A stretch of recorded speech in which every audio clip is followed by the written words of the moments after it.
Bonjour à tous et bienvenue sur le podcast Becoming Yourself. Je suis Marie Bourris et pour ce nouvel épisode, j'ai le plaisir de recevoir Marie Châtelain. Marie est thérapeute et praticienne en psychogénéalogie dont elle vient nous parler aujourd'hui. La psychogénéalogie, c'est une approche thérapeutique qui met en évidence les mémoires qui viennent de nos ancêtres et dont nous sommes porteurs inconsciemment. Ces mémoires peuvent influencer nos vies de façon positive ou négative. Je ne vous en dis pas plus et je vous souhaite une belle découverte. Bienvenue Marie et merci de nous accorder un peu de votre temps. Merci aussi à vous de me recevoir. Je suis ravie de pouvoir parler de cet outil, effectivement. Merci, c'est avec plaisir de vous recevoir. Alors avant d'entrer dans le vif du sujet, j'aime bien demander à mes invités de nous parler un petit peu de leur parcours. Est-ce que vous pourriez nous décrire ce qui vous a amené à pratiquer la psychogénéalogie et les autres outils que vous utilisez et que nous aborderons rapidement un petit peu plus tard? Oui, bien sûr. Donc, c'est très simple. C'est un événement personnel qui m'a amené à me poser des questions sur le fait que je vivais quelque chose que je ne voulais pas vivre dans ma vie personnelle. Et je me suis posé la question de pourquoi je vivais quelque chose dont ce n'était pas mon rêve, c'est pas ça que je voulais. C'est l'accouchement de mon fils, le premier, qui s'est pas bien passé du tout. Et je me suis sentie dépossédée de ce rêve d'avoir un enfant par les complications que j'ai eues au niveau de l'accouchement. Et suite à cela, ça a été un parcours un petit peu long parce que l'accouchement s'est mal passé, il a fallu que je sois transfusée, j'ai mis beaucoup de temps à me remettre, et mon fils aussi. Donc je me suis posé la question de dire mais où est ma part à moi?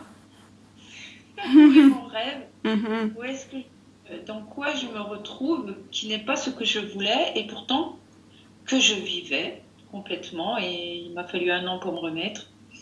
Donc c'est à partir de là que je me suis dit, il y a quelque chose à l'intérieur de moi qui se joue, qui se fait sans que j'en ai la conscience. Et il faut que je trouve ce que c'est. Voilà comment ça a démarré. Donc ça a démarré il y a longtemps, ça a démarré il y a plus de 30 ans aujourd'hui. D'accord. D'accord. Wow.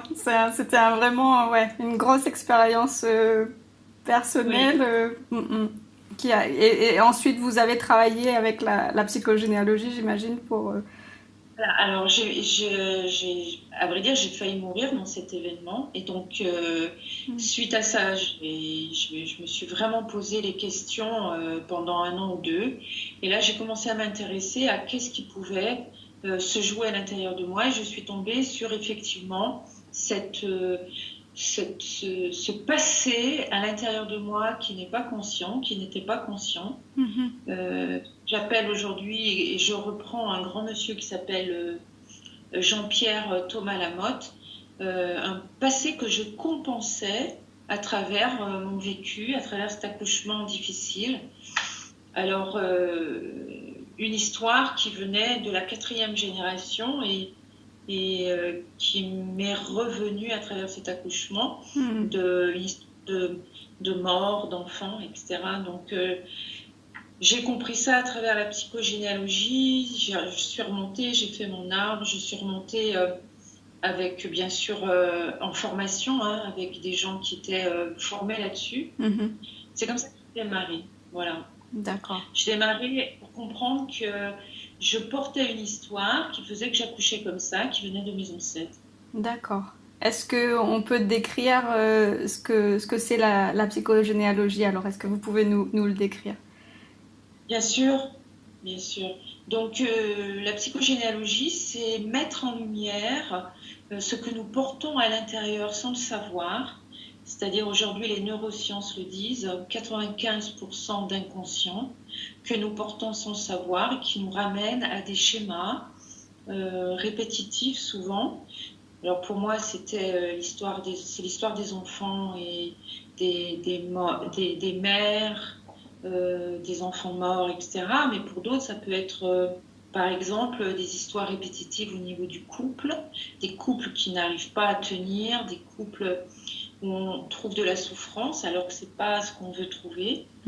Et Donc cette histoire d'ancêtre, on appelle ça du transgénérationnel, c'est-à-dire que nous sommes tous porteurs de ces mémoires, sans le vouloir, sans l'avoir décidé, nous naissons avec et nous allons, à travers nos actes, nos pensées, nos paroles, nos choix, nos non-choix, nos émotions, nos croyances, exprimer ces ancêtres et faire en sorte qu'on n'oublie pas ce qui s'est passé à travers ce que nous avons dit.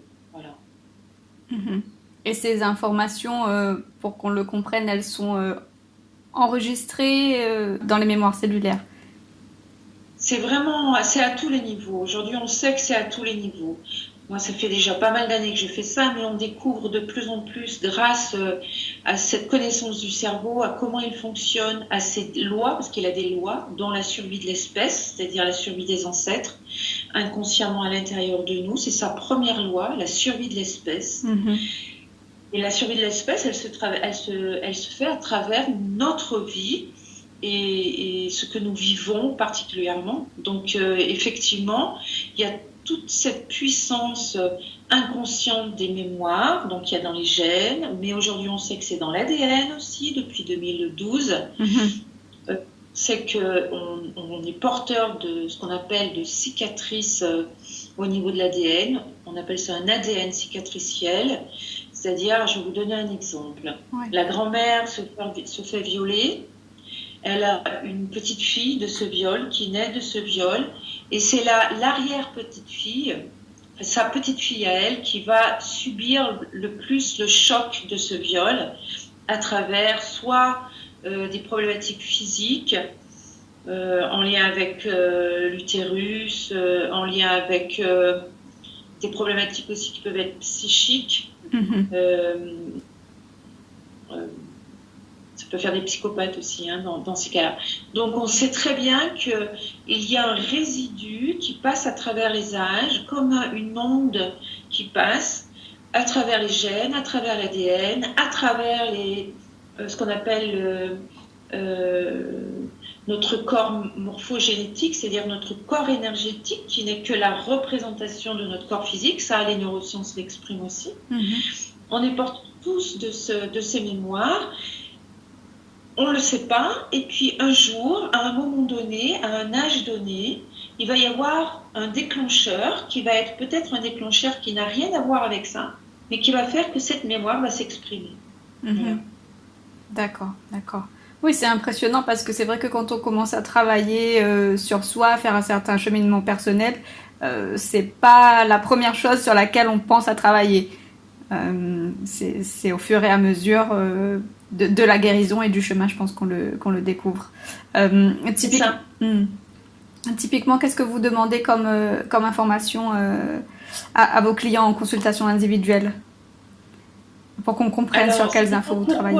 Ça dépend pourquoi ils viennent. Ça va vraiment dépendre. Ils viennent pour des schémas répétitifs de chômage, de problématiques de couple, de problématiques de difficulté à avoir des enfants, de problématiques de spoliation d'héritage. Il y a tellement de choses. Problématiques d'abandon, tellement de choses.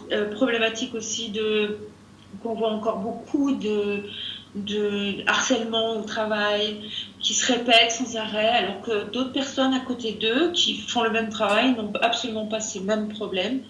Donc pour toutes ces problématiques, la première chose qu'on demande, c'est un arbre généalogique, ce qu'on appelle un génosociogramme, c'est-à-dire un arbre sur lequel on va retrouver les numéros de fratrie, les prénoms des personnes, les dates de naissance, les dates de mariage, les dates de mort. Et avec tout ça, on va faire des liens et on va remonter à la problématique essentielle du clan qui agit au niveau du consultant. Voilà. Donc sur cet arbre, c'est comme un arbre généalogique, sauf que là c'est un arbre psychogénéalogique, un génosociogramme, où on retrace ces données-là pour voir ce que la personne porte, en quoi ça tient. Ça c'est la première chose. La première chose, c'est la quête du sens. C'est-à-dire que quand on étudie l'arbre, ça va faire sens à la personne. Ça doit faire sens pour la personne, ce qu'on va lui raconter comme histoire et qui se retrouve à l'intérieur d'elle et qui va faire qu'elle vit des choses en lien avec ça. C'est vraiment la première démarche à avoir sur un arbre, la prise de conscience. Ensuite, il y a tout un travail, parce que la prise de conscience n'est pas suffisante. Après, il y a tout un travail au niveau de l'émotion, c'est-à-dire du travail émotionnel qu'on va faire en lien avec ça. C'est-à-dire qu'elle est porteuse de ses propres émotions, mais comme elle fait partie de cet arbre, que cet arbre est à l'intérieur d'elle, beaucoup plus qu'à l'extérieur d'elle, elle va être porteuse des émotions, par exemple des mères qui n'ont pas fait le deuil de leurs enfants. D'accord.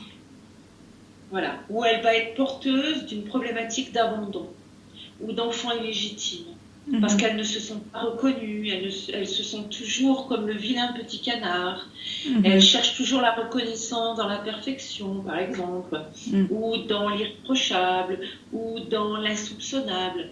Donc elle va toujours se mettre en avant par rapport à être reconnue pour les enfants légitimes ou les enfants abandonnés. Et la problématique au niveau des mères qui n'ont pas fait le deuil pour elles va être une problématique à l'enfant et à la mère. Trop de fusion, par exemple, avec les enfants, parce qu'il y a eu trop de diffusion en amont. Donc, quand elle a eu cette quête du sens, on fait ce travail émotionnel qui va la traverser, puisqu'on part de sa problématique à elle, et comme elle fait partie de ce clan, de cette famille, il y a tout l'émotionnel transgénérationnel qui passe à travers elle, et on va évacuer cette émotion. Voilà. À vrai dire, c'est comme ça que ça se passe. On évacue l'émotion. La quête du sens, on travaille sur l'arbre, on va voir les liens, on va voir les schémas répétitifs, les cascades biologiques, et après, il y a ce travail émotionnel. Et puis, on ne peut pas finir là-dessus, il y a tout un travail au niveau des actes à poser, puisqu'on est sur une terre d'incarnation. Rien ne se passe si vous ne posez pas d'actes sur cette terre. Donc, que ce soit des actes symboliques ou des actes réels, le cerveau ne fait pas la différence. On va poser des actes pour effectivement évacuer cette mémoire, pour guérir cette mémoire, pour transcender cette mémoire. C'est puissant. Hein. et comment est-ce que, j'ai envie de dire, ceux qui vont nous écouter vont nous dire, bon, très bien, mais alors comment est-ce que je sais, moi qui travaille sur moi, comment est-ce que je sais si j'ai besoin de cet outil-là pour avancer? Est-ce que c'est parce que j'ai des schémas de répétition dans ma vie ou... Ceux qui viennent vous voir, typiquement, comment est-ce qu'ils ont eu le déclic de venir vous voir? Souvent, c'est la souffrance qu'ils ressentent. C'est les schémas répétitifs. Au bout d'un moment, ils se disent, mais pourquoi je revis ça? C'est la 2e, 3e, 4e fois que je vis la même chose. Je m'applique à ne pas le vivre et pourtant, je le revis. Qu'est-ce que je n'ai pas compris? Qu'est-ce qui fait qu'à l'intérieur de moi, je revis toujours le même programme? On parle de programme dans ces cas-là, le programme du clan. Donc, peut-être la souffrance, une souffrance, ou bien il y a des gens qui viennent en fin de parcours pour des maladies, par exemple, où la médecine n'arrive plus à rien faire. Et là, ils sont vraiment au bout de parcours pour dire, ok, c'est quoi le problème? Qu'est-ce que je n'ai pas compris pour, par exemple, refaire un cancer du sein pour la 2e ou la 3e fois, ou refaire une problématique... peu importe la problématique physique, ou ne pas pouvoir couper avec l'eczéma, par exemple. Donc, c'est des gens qui viennent souvent en souffrance et en dernier recours. Mais il y a quand même de plus en plus de gens aujourd'hui, parce qu'on est à une époque, là, aujourd'hui, il y a les consciences qui s'ouvrent de plus en plus. Les gens sont de plus en plus conscients et ont envie d'avoir conscience de leur vie, de ce qu'ils sont. Donc, il y a de plus en plus de gens qui viennent en disant... Je sais que j'ai des choses à comprendre, je ne suis pas en souffrance, mais j'aimerais bien savoir, pour être plus conscient, ce dont je suis porteur ou porteuse, et faire ce travail de conscience pour que je puisse faire mes choix, et non pas des choix qui sont guidés par l'inconscient familial. Et quand on vient vous voir, vous remontez jusqu'aux grands-parents dans la généalogie ou dans l'arbre? Alors, on a un cerveau qui fonctionne sur le mode, on appelle ça le mode 4, le principe de réalité, 4. Il fonctionne par 4. Donc, on remonte souvent aux arrière-grands-parents, c'est-à-dire le consultant, ses parents, ses grands-parents et ses arrière-grands-parents. Ça, c'est comme ça qu'on fonctionne en psychogénéalogie. Mais il peut aussi que la personne soit porteuse simplement de ce qui s'est vécu autour de sa naissance. On n'est pas obligé de remonter. D'accord. Je vais vous donner un exemple. Un exemple, c'est une personne qui n'arrive pas à mettre ses projets à jour. C'est-à-dire qu'elle n'arrive pas à... Elle a des projets, elle est créative. Le problème, c'est qu'elle n'arrive pas à réaliser ses projets. C'est vraiment ce terme-là. Elle n'arrive pas à les réaliser. Donc, elle commence le projet et le projet, je vais utiliser ce mot, s'avorte tout seul. Elle n'arrive pas.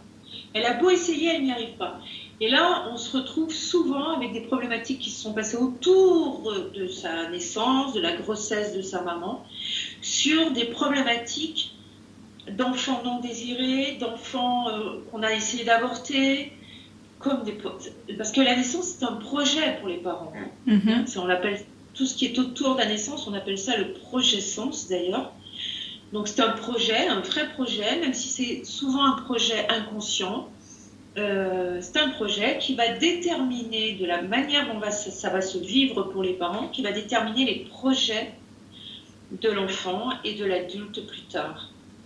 Donc, on n'est pas obligé non plus de monter jusqu'à la 4e génération. Ça va dépendre vraiment de ce que les gens viennent chercher, de qu'est-ce qu'ils veulent guérir, etc. Donc, ça peut se trouver autour de la naissance, ça peut se trouver juste dans la vie des parents ou des grands-parents. Voilà. Moi, ça se fait chez mes arrière-grands-parents. D'accord. L'histoire de ce accouchement très mal vécu se trouvait au niveau des arrière-grands-parents. D'accord. Mais ça dépend vraiment des gens. Oui, ça dépend de la problématique qu'on vient travailler. D'accord, d'accord. Et vous avez abordé le projet sens, est-ce que peut-être on peut en parler un peu plus?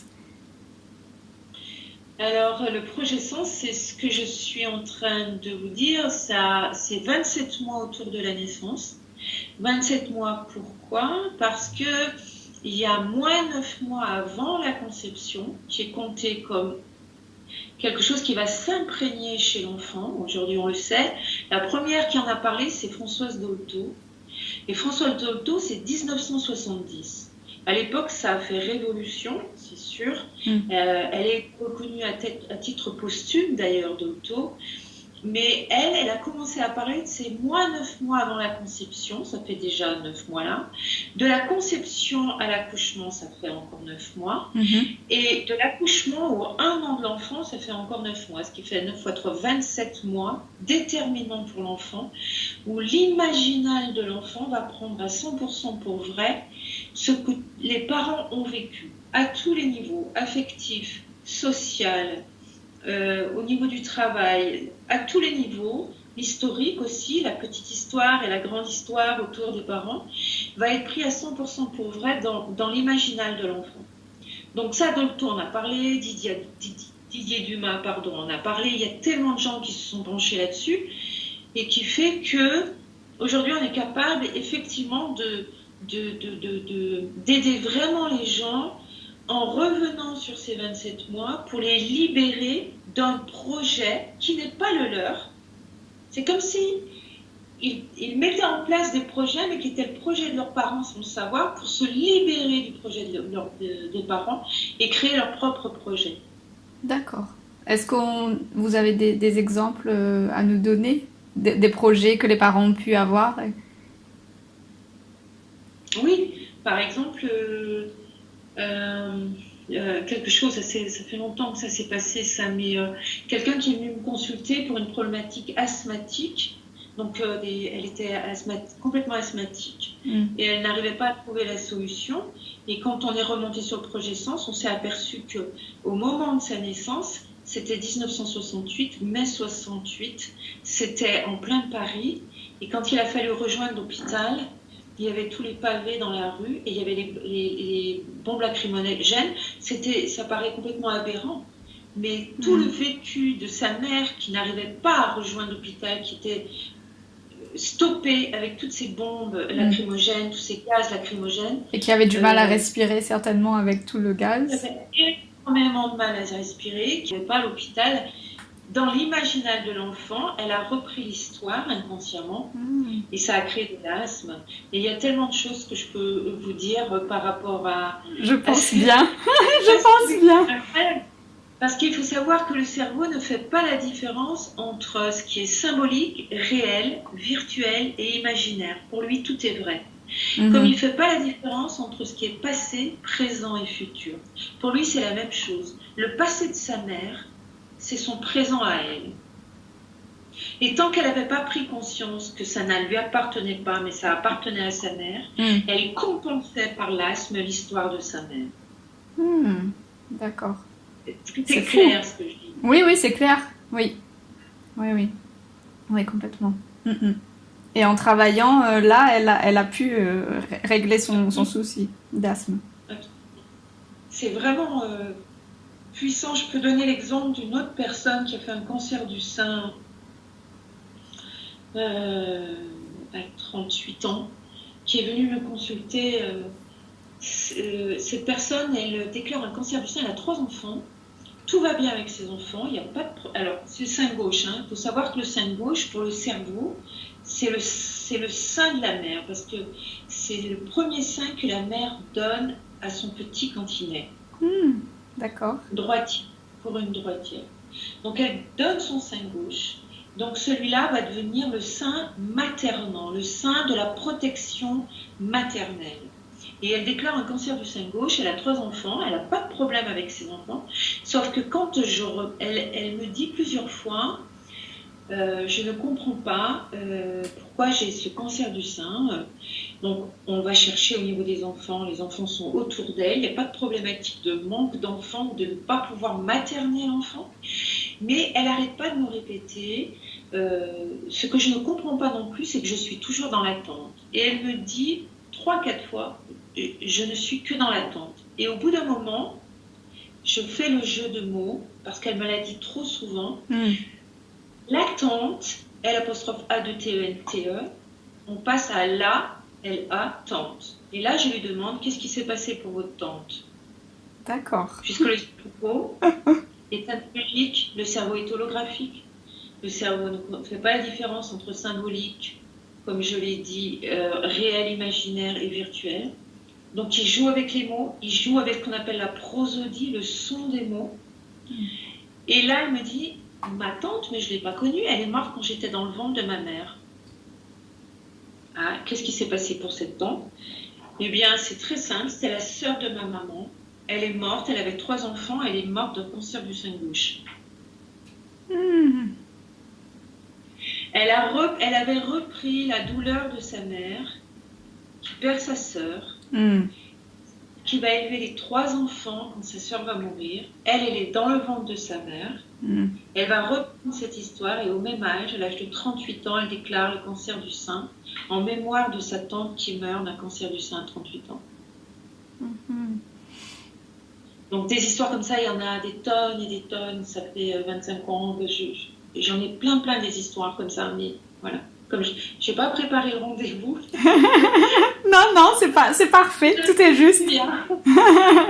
Oui, je pense bien que vous avez plein d'histoires, oui. C'est ce que je me disais, on a souvent des histoires de famille où on pense, quand on doit travailler sur les mémoires de génération en génération, on pense à des histoires lourdes, j'ai envie de dire, des grosses histoires familiales, et finalement, ça peut ne pas concerner toute la famille, ça peut concerner uniquement le consultant, et là, comme vous l'avez nommé, être un problème de santé. Et... Tout est touché, c'est-à-dire ça peut être une problématique physique, comme une problématique psychique, comme une problématique affective, comme une problématique sociale, c'est-à-dire une difficulté de sociabilité. Ça peut être ça aussi. Hein.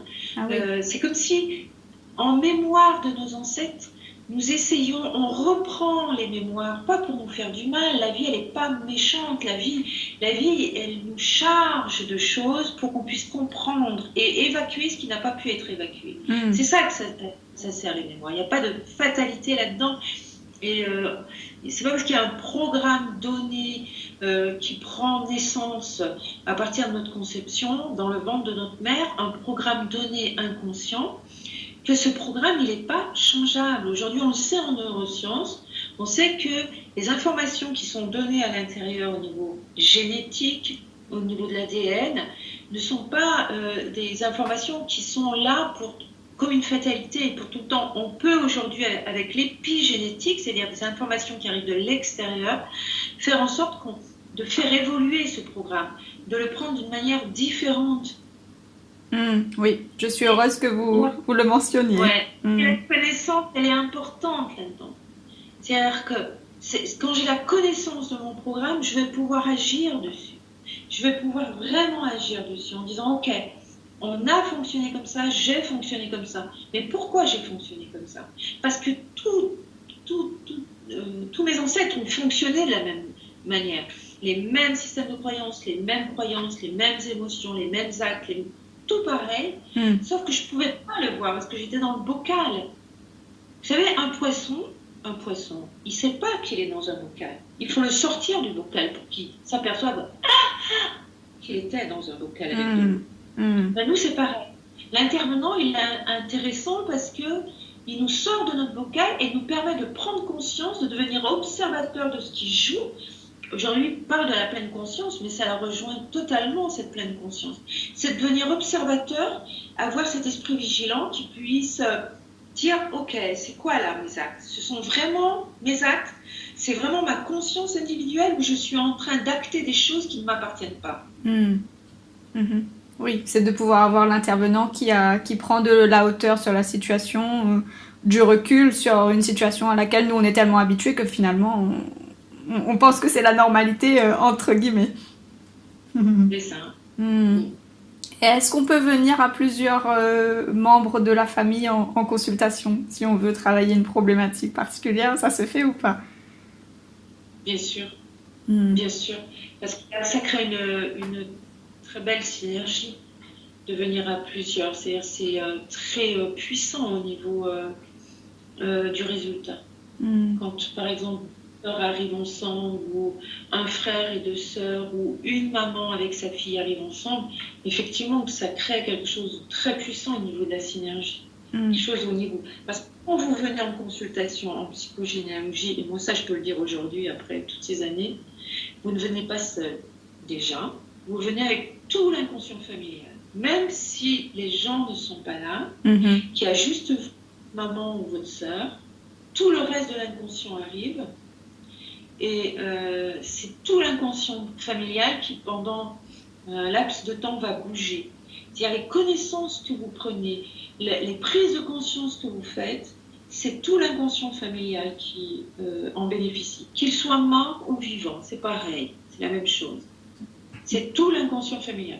Quand vous venez avec une problématique de femme, par exemple, de femme soumise, dominée, maltraitée, de femme qui n'a pas pu s'exprimer comme elle voulait, de femme violée, quand on vient avec cette problématique, c'est toutes les femmes soumises, toutes les femmes dominées, spécifiquement à La Réunion, toutes les femmes esclaves, toutes les femmes qui ont subi, qui viennent en même temps. Mais c'est vraiment, vraiment libérateur. C'est sûr que c'est libérateur. Ce que vous voulez dire, c'est que... pour la personne. C'est libérateur pour tout l'inconscient. Ça veut dire que la consultante, la femme qui vient vous voir, sa mère ou voilà, ses tantes, les femmes en tout cas dans son clan familial seront vraiment impactées dans leur inconscient aussi. Le travail se fera sur elle également. Non, elle n'aura même pas besoin d'en parler. Il y a des choses qui vont se produire, des coups de téléphone, des réactions, des libérations. Il n'y a même pas besoin d'en parler. Ça se fait. Et ça se fait de plus en plus parce qu'il y a de plus en plus de gens qui travaillent là-dessus. Donc effectivement, ça décule en énergie et en résolution et en compréhension et en connaissance. C'est vrai que... alors moi, je ne fais pas de la psychogénéalogie. Faire de la psychogénéalogie, ça veut dire quoi? Ça veut dire que ce qui m'intéresse dans cette approche, c'est que quand on travaille déjà sur l'arbre et sur la prise de conscience des schémas répétitifs, ça donne au niveau de l'âme une libération. Moi, ce qui m'intéresse, c'est que la personne, ça lui permet de connaître une évolution importante, très libératrice au niveau de l'âme. C'est-à-dire que si elle se retrouve dans un clan comme celui-là à sa naissance, c'est un creuset, ce clan.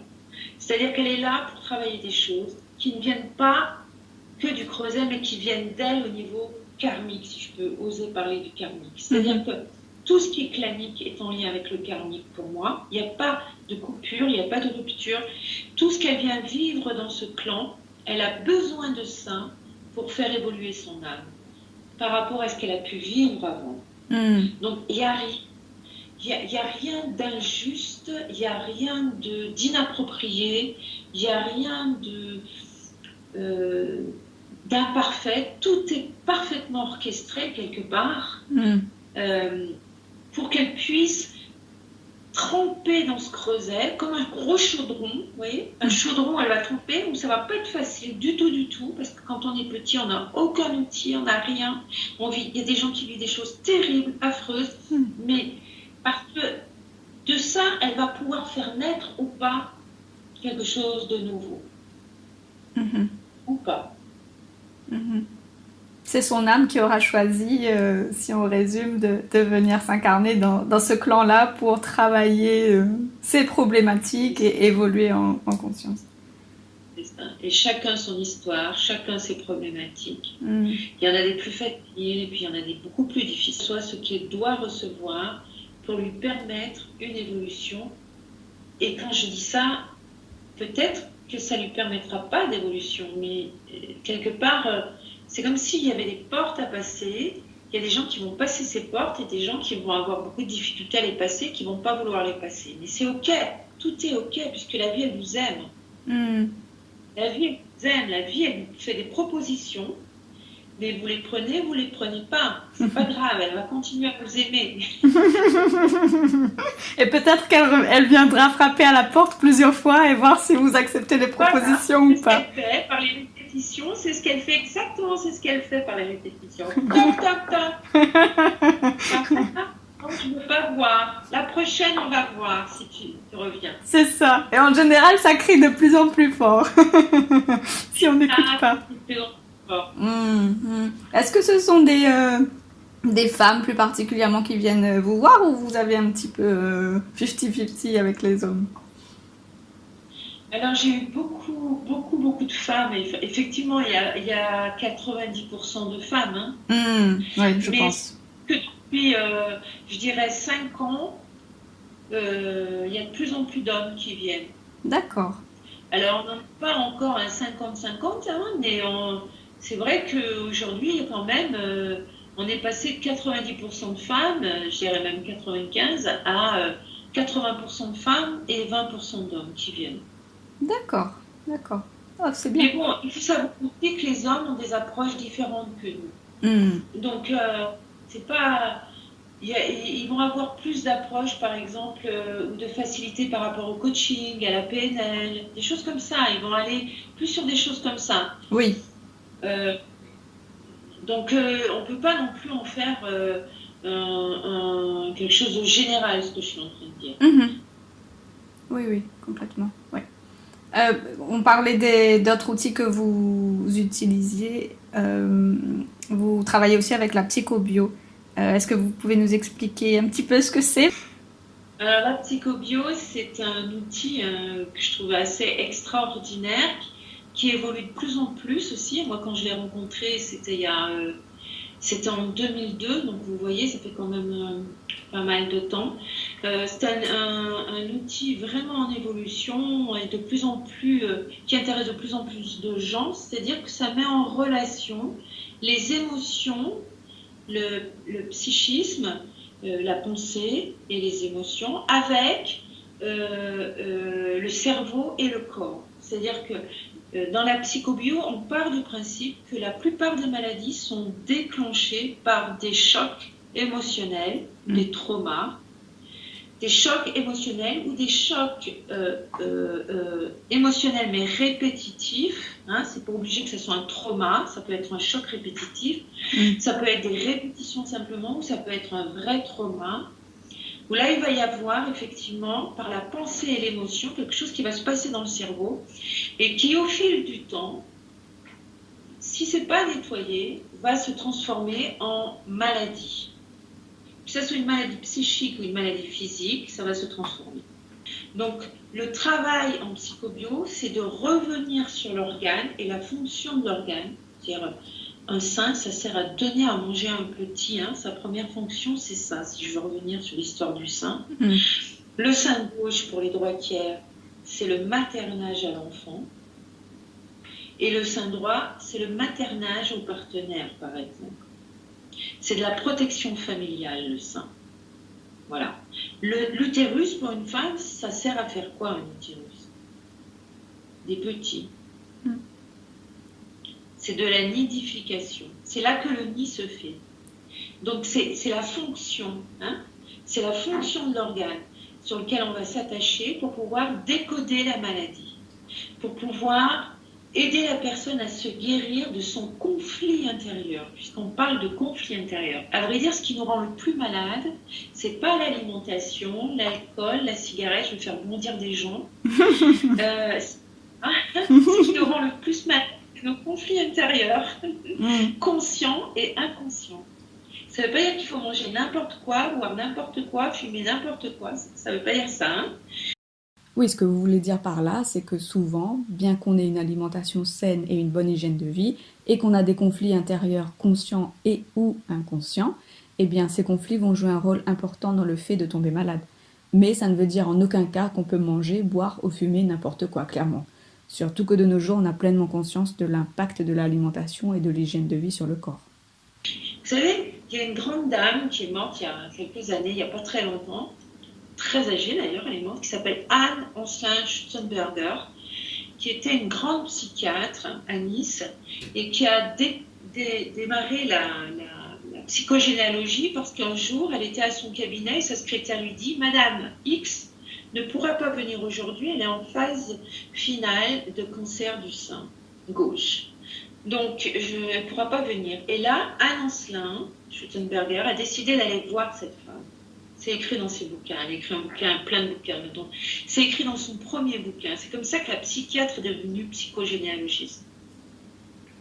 Et elle s'est déplacée, elle est allée voir cette femme qui était en phase terminale de cancer du sein, qui l'a fait rentrer dans son salon, qui l'a fait s'asseoir, et en face d'elle, juste derrière cette patiente, il y avait un immense tableau d'une femme, et elle a été très attirée, Anne Ancelin-Stuttenberger, par ce tableau. Elle dit « Mais qui est cette femme-là, debout, droite, merveilleuse ?»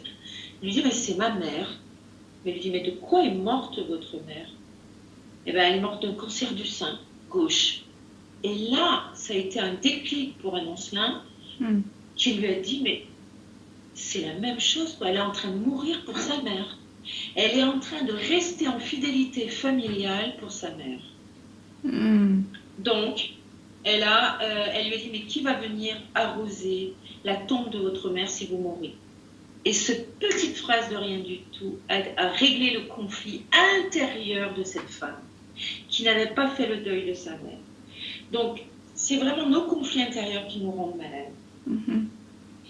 Après, c'est sûr que si vous avez une vie débridée, ça ne va pas arranger. Mais c'est pas ça le truc.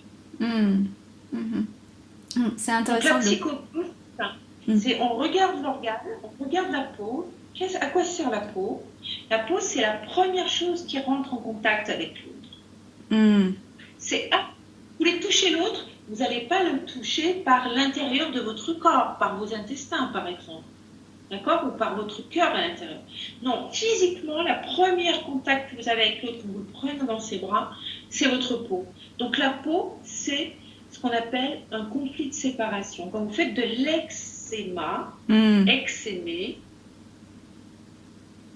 vous avez une problématique de conflit de séparation avec l'autre.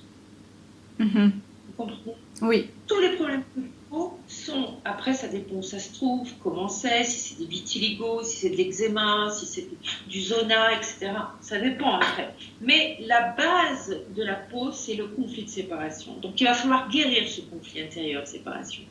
Ça peut être avec papa ou maman, le conflit de séparation? Oui, avec papa, maman, le partenaire, les enfants, tout. Ça peut être avec le boulot, ça peut être avec tout. D'accord. Tout. Vous savez, une femme qui fait un cancer du sein gauche et qui n'a pas d'enfant, et qui fait quand même un cancer du sein gauche, elle a un problème de maternage alors qu'elle n'a pas d'enfant. Ça s'est vu, ça. L'institutrice, Ça fait 40 ans qu'elle a sa petite classe et qu'elle passe à la retraite.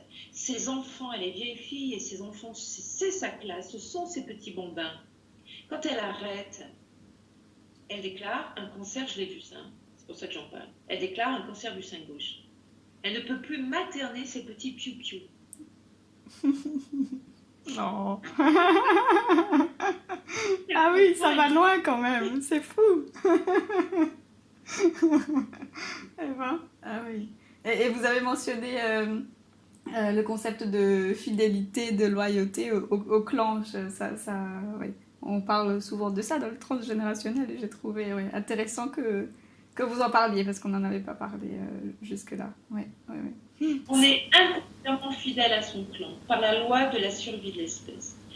Même la personne qui dit « je ne supporte pas mes parents, j'ai mis 10 000 kilomètres entre moi et mes parents », elle a une fidélité et une loyauté inconsciente à ses parents qu'elle exprimera dans sa vie.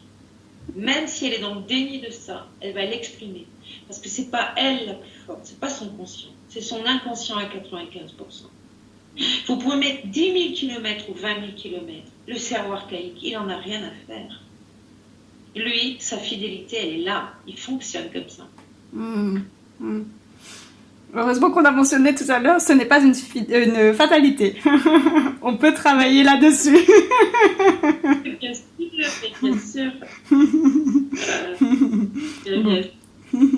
Je pense que ce sera le mot de la fin parce que c'est très intéressant et on pourrait aller beaucoup plus loin. C'était un avant-goût de tous ces domaines-là. On sent bien que vous êtes passionné. Oui, je suis passionnée, oui. J'espère que je ne suis pas trop.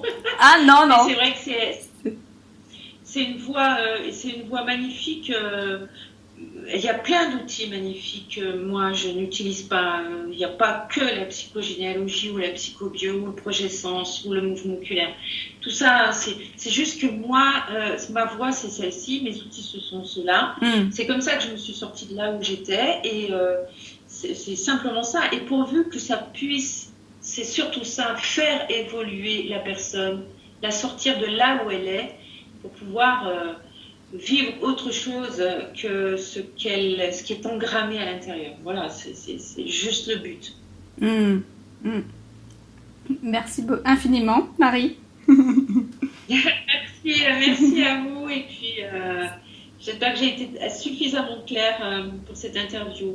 Merci beaucoup. Merci à vous, c'était un plaisir, c'était vraiment intéressant. Je pourrais en parler pendant des heures, je pense, et vous écouter et découvrir tous les outils que vous utilisez. C'est passionnant. Merci, à bientôt. Merci beaucoup. Pour information, je vous rappelle l'adresse du site web de Marie Châtelard où vous pourrez obtenir ses coordonnées ainsi que de plus en plus d'informations sur les outils avec lesquels elle travaille. L'adresse est la suivante: www.marie.von-mendel.de et je le mentionnerai également dans les commentaires du podcast. Je vous dis un grand merci à tous de nous avoir écoutés et si cet épisode vous a plu, n'hésitez pas à le partager autour de vous et à vous abonner à la chaîne. Je vous dis à très bientôt pour un nouvel épisode et d'ici là, prenez soin de vous. Bye bye.